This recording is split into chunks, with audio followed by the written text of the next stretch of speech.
everyone, it's Jessica. I never did an update after like 32, 34 weeks of my pregnancy, so I thought I would do a labor and delivery story and let everybody know how it went. So I had a few scares, and I don't know if I guess I probably didn't tell you guys, but I had a couple labor scares where I thought I was in labor and went in and got checked and had to walk around the hospital to see if you dilate for an hour, and both times they sent me home. Well, the first time I could have stayed if I wanted to, but I went home anyways. So the second time was horrible, and I ended up crying, and I was just so upset because I thought I was about to have the baby both times. So after that time, I had already had my membrane swept, whatever that, you'll have to look it up, but that's what they do to kind of help the labor come along. So I really thought I was in labor the second time too, and when I wasn't, then I was like, ugh. So I went ahead and got scheduled to be induced, where they, make you have the baby. I was already progressed so much that she said, you're ready, you're just not, for some reason, progressing. So, and it turns out it was because I had some scar tissue up there. So it actually was good, because I might not have went into labor on my own. Who knows? Something could have happened worse. So definitely getting induced was the best thing for me. So anyways, we scheduled it for her actual due date because I didn't want to have her early. I felt like that was weird. So I went for September 28th when she was actually due. And my birthday is the next day, the 29th, so that was pretty cool. She ended up coming at 10:49 p.m. that day. So she was really close to being born on my birthday. But so anyways, I'll start out how it started. We checked in at the hospital and got our room. And it was pretty dead since it was Saturday at 8 a.m. Like, we went in. So there's not a lot of people there, which I liked because I wanted, it to not be crazy when I was having my baby there. And then, so we checked in. They check you to see how dilated you are. Then, I got the Pitocin, however you say it, at, I think, around 10. And they had that pumped up, so I started having contractions pretty regularly, and I think she had to turn it down, like the Pitocin, she had to turn it down because I was having contractions too soon and too strong. So she turned it down after like noon or something, and then they were going to break my water. So they had somebody else having an emergency C-section, so they had to postpone that. So then I didn't have my water broken until like 1 something, I think. Maybe, I don't know, close to 2. Somewhere in between there. So they broke my water, which was so weird because they stick this like needle thing up you. Not like a sharp needle. It's like a hanger, like needle. I don't know what you knit with. They stick that in you and your water breaks. And it's like the weirdest feeling ever. It's like gushing, like someone's pouring a gallon of milk, not really milk, but water, like out of you. And it's so creepy. But yeah, so that happened for like, I don't know, it felt like an hour. It could have been a half hour, but like here and there would be like huge gushes like flowing out. It was weird. So that was a very weird feeling. And then after all the water broke, they kept checking me here and there, and I was progressing because of the Pitocin. So finally I was past, because I started out on my own without any Pitocin at 3 to 4 centimeters and 80% effaced. So as time went on with the Pitocin, I was like 4, 5, 6, going up. And I was like 7 around 4. I think I got the epidural around 3 something. They told me to wait to get the epidural to till you're close to not being able to take the pain. Well, they said I could have it anytime. I wanted to wait and kind of feel what it was like to have a baby, like to feel the pain a little bit. Not a lot. Not the whole pain, but, I wanted to feel like how this felt. So once it got to, oh, I get it. I see why this hurts. that's when I asked for the epidural, because I was like, holy crap, if I wait any longer, I'm going to be like, not breathing. So, and it was good that I did it then, because he took about 20 minutes to a half hour to come up to do the epidural. So it was really good that I asked for it when I did. So he comes up to do the epidural, which the first 5 minutes did not go that great. You have to bend over really, really far. And I was already having painful contractions because, like I said, I waited until I wanted to feel some pain to where I could almost not take it. So he came up then, and I had to lean over, and these contractions are pushing, the baby down inside you, pushing it out. That's what contractions are. And so this baby's I could feel everything just pushing down, and I'm squished up. You have to be hunched over really far. So I'm all squished, and you have this huge belly to be squished up to. So it's super uncomfortable. And when one of the contractions hit, and it was a very painful one, and I jerked up like this, and I couldn't breathe. I was trying to breathe, and he was like, oh no, you have to get control. You can't do that when the epidural's in. Obviously, if they're sticking something in your spine, you don't want to be moving.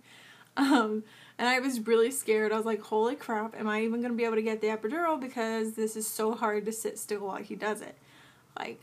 He was like, you have to get control of yourself, blah, blah, blah. And that hit me when he said that. I was like, okay, because I don't like to be, not in control of things, of my body and how I feel. So I was like, all right, Jessica, you can do this, get control. It's either this, or you're going to be in severe pain for the next, how many ever hours. So I had to talk myself into it, and I finally just, breathed and, hunched over with my contractions, because I had probably 2 or 3 by the time the epidural was in and out.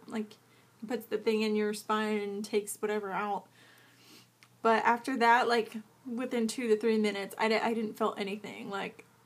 No more contractions. It was great. And my legs felt numb, but I could still move them and stuff. It was really good. But, so that was pretty awesome. After the epidural, that was probably 4 o'clock, maybe. I don't really know. Time went really fast that day. And trying to remember back a month ago was even, crazier. So anyways, after the epidural, around, it started at 10 with the Pitocin and the water breaking at 1:30ish, and then the epidural after that, at 4, I think, 3 or 4. Then I was just gradually, they were just waiting for me to progress to 10 centimeters. And then finally I did at 8 p.m. So it took 4 more hours. I think she might have turned the Pitocin back up. So at 8 p.m. is when they started me pushing, and I felt nothing because of the epidural. You just don't feel anything. So I couldn't feel when to push. And she's like, push now. And I'm thought I was pushing. Don't know, because I couldn't feel anything. It was the weirdest thing. So I kept trying to push, doing what I thought was pushing. And she was, the nurse was kind of seemed like she was a little, annoyed by it, because I wasn't progressing at all. But baby was okay the whole time. So I'm I don't feel anything. I don't know when I'm supposed to be pushing. I don't even know if I'm pushing hard. I can't tell. So that was kind of frustrating. Then, we did that for a good 2 hours, probably until 10. And that's when the doctor finally came in. And because the baby's head was at the opening, ready to come, I just couldn't push her out, I guess. I don't know. So when my doctor came in, they all started yelling. There's a nurse here, then my doctor's in between, then my boyfriend's holding my leg, fiance. He's holding my other leg, and then there's a nurse up here. They all 4 were yelling at me, oh, push, Jessica, you can do it. For, I don't know, a half hour. And it was I was fine with it at first, but then it started they were acting like I wasn't pushing or I wasn't doing it right. So I got so frustrated because I was scared. I was I don't know what I'm doing wrong. Why isn't the baby coming out? So I finally just like broke down crying, and like I was like, you're all yelling at me. I was like, I can't do it. And like through this, I was having a contraction I could actually feel to push. Well, from 10 p.m. on, I could feel them to push them, but not painfully. I could feel something bearing down. So I finally just pushed really hard, and I was like screaming through it, you're all yelling at me, blah, blah, blah, I can't do it, and ah! So finally, like maybe 5 minutes of yelling like that, and the baby she just came out, and she was just suddenly on me. Like they just set her on your chest, and she was all covered in that vernix, like whatever it is inside of you stuff. So they were wiping her down. I was just looking down like, holy moly, I just had a baby. Like, this is my baby. And I was pretty much in shock. I was just quiet and like staring around at everything. Like there's no more pain. And then it took the baby off me after a minute to clean him, and Martin went over, my boyfriend went over and was with the nurse while she did that. And then I got sewn up, which I didn't tear hardly much, I guess, is what she said. It's minimal. So that was pretty awesome because it was still very painful.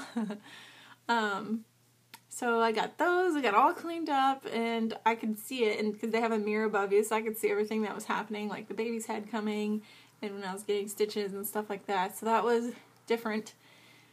And that was that. Like, she was just here, so there was no, thank God, no complications, nothing.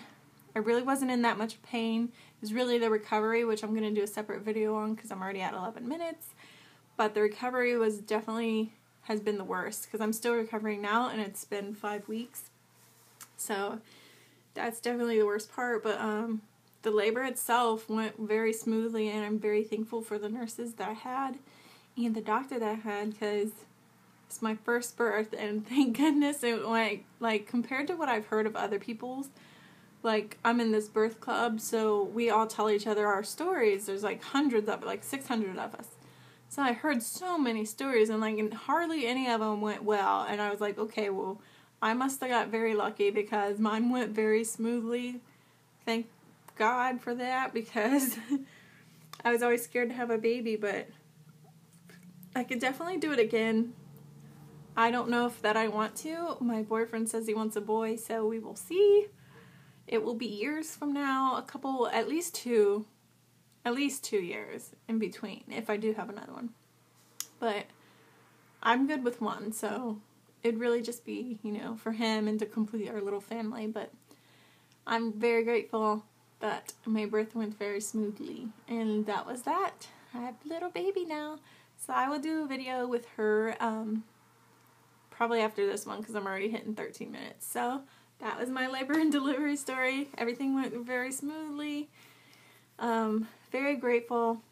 And now I have a precious baby. So that's my story. Bye.